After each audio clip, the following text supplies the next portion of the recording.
तो जय श्री कृष्णा, जय श्री राम, जय श्री राधे राधे, जय श्री महाकाल। इस प्रवचन में आपको श्रवण कराएंगे मनवंत्र आदि काल विभाग का वर्णन श्रीमद् भागवत महापुराण के आधार पर श्रवण कीजिएगा। इसके श्रवण मात्र से जीव भवसागर पार हो जाता है, इसलिए अमृतमयी कथाएं हैं।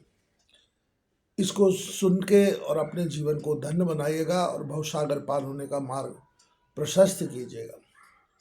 श्री मैत्रेय जी कहते हैं, विदुर जी, पृथ्वी आदि कारवर्ग का जो सूक्ष्मतम अंश है, जिसका और विभाग नहीं हो सकता तथा जो कार्य रूप को प्राप्त नहीं हुआ है और जिसका अन्य परमाणुओं के साथ सहयोग भी नहीं हुआ है, उसे परमाणु कहते हैं।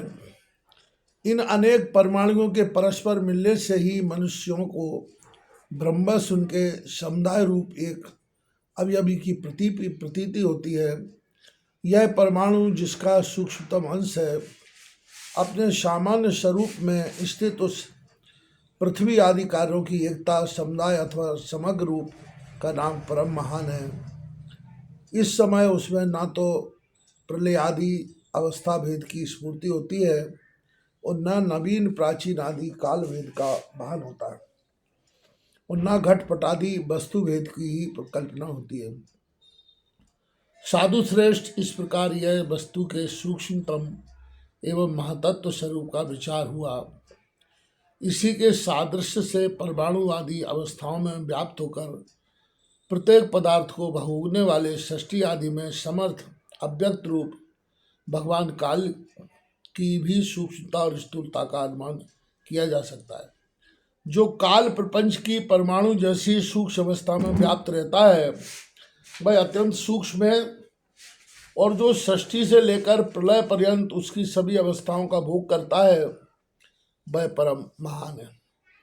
दो परमाणु मिलकर एक अणु होता है और तीन अणुओं के मिलने से एक त्रिश्रेणु होता है, जो झरोके से होकर आई हुई सूर्य की किरणों के प्रकाश में आकाश में उड़ता देखा जाता है। ऐसे तीन त्रिश्रेणुओं को पार करने में सूर्य को जितना समय लगता है, उसे त्रुटि कहते हैं। इससे 100 गुना काल वेद कहलाता है और 3 वेद का एक लब होता है। 3 लब को एक निमेष और 3 निमेष को एक क्षण कहते हैं। 5 क्षण की एक काष्ठा होती है और 15 काष्ठा का एक लघु, 15 लघु की एक नाड़िका दंड कही जाती है। 2 नाड़िका का एक मुहूर्त होता है और दिन के घटने बढ़ने के अनुसार दिन एवं रात्रि की दोनों संधियों के 2 मुहूर्तों को छोड़कर 6 या 7 नाड़ी का एक प्रहर होता है। यह याम कहलाता है, जो मनुष्यों के दिन या रात का चौथा भाग होता है। 6 पल तांबे का एक ऐसा बर्तन बनाया जाए जिसमें 1 प्रस्थ जल आ सके और 4 माह से सोने की 4 अंगुली लंबी सलाई बनवाकर उसके द्वारा उस बर्तन के पेट में छेद करके उसे जल में छोड़ दिया जाए। जितने समय में एक प्रस्थ जल उस बर्तन में भर जाए, वह बर्तन जल में डूब जाए, उतने समय को एक नाड़िका कहते हैं। विदुर जी, 4-4 पहर के मनुष्य के दिन और रात होते हैं और 15 दिन रात का एक पक्ष होता है, जो शुक्ल और कृष्ण भेद के से 2 प्रकार का माना गया है। इन दोनों पक्षों को मिलाकर एक मास होता है, जो पितरों का एक दिन रात है। 2 मास का एक ऋतु और 6 मास का एक अयन होता है। अयन दक्षिणायन और उत्तरायण वेद से 2 प्रकार का है। ये दोनों अयन मिलकर देवताओं के रात दिन होते हैं तथा मनुष्य लोक में ये वर्ष या 12 मास कहे जाते हैं। ऐसे 100 वर्ष की मनुष्य की परम आयु बताई गई है। चंद्रमा आदि ग्रह, अश्विनी आदि नक्षत्र और समस्त तारामंडल के अधिष्ठाता काल स्वरूप भगवान सूर्य परमाणु से लेकर संवत्सर पर्यंत काल में 12 राशि रूप संपूर्ण भुवन कोश की निरंतर परिक्रमा किया करते हैं। सूर्य, बृहस्पति, श्रवण, चंद्रमा और नक्षत्र संबंधी महीने के भेद से यह वर्षी संवत्सर, परिवत्सर इडावत्सर, अनुवत्सर और वत्सर कहा जाता है। विदुर जी, इन 5 प्रकार के वर्षों की आवृत्ति करने वाले भगवान सूर्य की तुम उपहारादि समर्पित करके पूजा करो। ये सूर्य 5 महाभूतों से तेज स्वरूप है और अपनी कला शक्ति से, काल शक्ति से बीजादि पदार्थों की अंकुर उत्पन्न करने की शक्ति को अनेक प्रकार से कार्योन्मुख करते हैं। ये पुरुषों की मोह निवृत्ति के लिए उनकी आयु का क्षय करते हुए आकाश में विचरते रहते हैं तथा यही सकाम पुरुषों को यज्ञादि कर्मों से प्राप्त होने वाले स्वरादि मंगलमय फलों का विस्तार करते हैं। विदुर जी ने कहा, मुनिवर, आपने देवता, पितर और मनुष्यों की परमायु का वर्णन तो किया, अब जो सनकादि ज्ञानी मुनिजन त्रिलोकी से बाहर कल्प से भी अधिक काल तक रहने वाले हैं, उनकी भी आयु का वर्णन कीजिए। आप भगवान काल की गति भली भांति जानते हैं, क्योंकि ज्ञानी लोग अपनी योग शक्ति दिव्य दृष्टि से सारे संसार को देख लेते हैं। मैत्रेय जी ने कहा, विदुर जी, सत्यलोक, त्रेता, द्वापर और कली, ये 4 युग अपनी संध्या और संध्यांशों के सहित देवताओं के 12 सहस्त्र वर्ष तक रहते हैं। ऐसा बतलाया जाता है। इन सत्यादि 4 युगों में क्रमशः 4, 3, 2 और 1 सहस्त्र दिव्य वर्ष होते हैं और प्रत्येक में जितने सहस्त्र वर्ष होते हैं उससे 2 गुने 100 वर्ष उनकी संध्या और संध्यांशों में होते हैं। युग के आदि में संध्या होती है और अंत में संध्यांश। इनकी वर्ष गणना सैकड़ों की संख्या में बतलाई गई है। इसके बीच का जो काल होता है उसी को काल वेत्ताओं ने युग कहा है। प्रत्येक युग में एक विशेष धर्म का विधान पाया जाता है। सतयुग के मनुष्यों में धर्म अपने 4 चरणों से रहता है, फिर अन्य युगों में अधर्म की वृद्धि होने से उसका एक एक चरण क्षीण होता जाता है। प्यारे विदुर जी, त्रैलोकी से बाहर महलोक से ब्रह्मलोक पर्यंत यहाँ की 1 सहस्त्र चतुर्युगी का एक दिन होता है और इतनी ही बड़ी राशि होती है जिसमें जगत कर्ता ब्रह्मा जी शयन करते हैं। उस रात्रि का अंत होने पर इस लोक का कल्प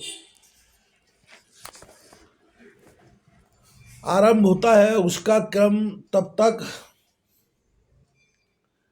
ब्रह्मा जी का दिन रहता है जब तक चलता रहता है। उस एक कल्प में 14 मनु हो जाते हैं। प्रत्येक मनु 71 चतुर्युगी अधिक काल 71 6/14 चतुर्युगी तक अपना अधिकार भोगता है। प्रत्येक मनवंतर में भिन्न भिन्न मनुवंशी राजा लोग, सप्तर्षि, देवगण, इंद्र और उनके अनुयायी राजा लोग, सप्तर्षि, देवगण, इंद्र और उनके अनुयायी गंधर्व आदि साथ ही साथ अपना अधिकार भोगते हैं। यह ब्रह्मा जी की प्रतिदिन की सृष्टि है जिसमें तीनों लोकों की रचना होती है। इसमें अपने अपने कर्मानुसार पशु, पक्षी, मनुष्य, पितर और देवताओं की उत्पत्ति होती है। इन मनवंतरों में भगवान मंत्र गुण का आश्रय ले अपनी मनु आदि मूर्तियों के द्वारा पौरुष प्रकट करते हुए इस विश्व का पालन करते हैं। कालक्रम से जब ब्रह्मा जी का दिन बीज बोता आ जाता है तब वे तमोगुण के संपर्क को स्वीकार कर अपने सृष्टि रचना रूप पौरुष को स्थगित करके निश्चेष्ट भाव से स्थित हो जाते हैं। उस समय सारा विश्व उन्हीं में लीन हो जाता है। जब सूर्य और चंद्रमादि से रहित वह प्रलय रात्रि आती है तब वे भू भुवा स्वा तीनों लोग उन्हीं ब्रह्मा जी के शरीर में छिप जाते। इस अवसर पर तीनों लोग शेष जी के मुख से निकली हुई अग्नि रूप भगवान की शक्ति से जलने लगते हैं। इसलिए उसके ताप से व्याकुल होकर भृगु आदि मुनीश्वर महर लोक से जल लोक को चले जाते हैं। इतने में ही 7 समुद्र प्रलय काल के प्रचंड पवन से उमड़कर अपनी उछलती हुई उत्तांग तरंगों से त्रिलोकी को डुबो देते हैं। तब उस जल के भीतर भगवान शेषशायी योग निद्रा से नेत्र मूंद कर शयन करते हैं। उस समय जनलोक निवासी मुनिगण उनकी स्तुति किया करते हैं। इस प्रकार काल की गति से एक एक सहस्त्र चतुर्युग के रूप में प्रतीत दिन रात के हेर फेर से ब्रह्मा जी की 100 वर्ष की अल्पायु भी बीती हुई सी दिखाई देती है। ब्रह्मा जी की आयु के आधे भाग को परार्ध कहते हैं। अब तक पहला परार्ध तो हो चुका है, दूसरा चल रहा है।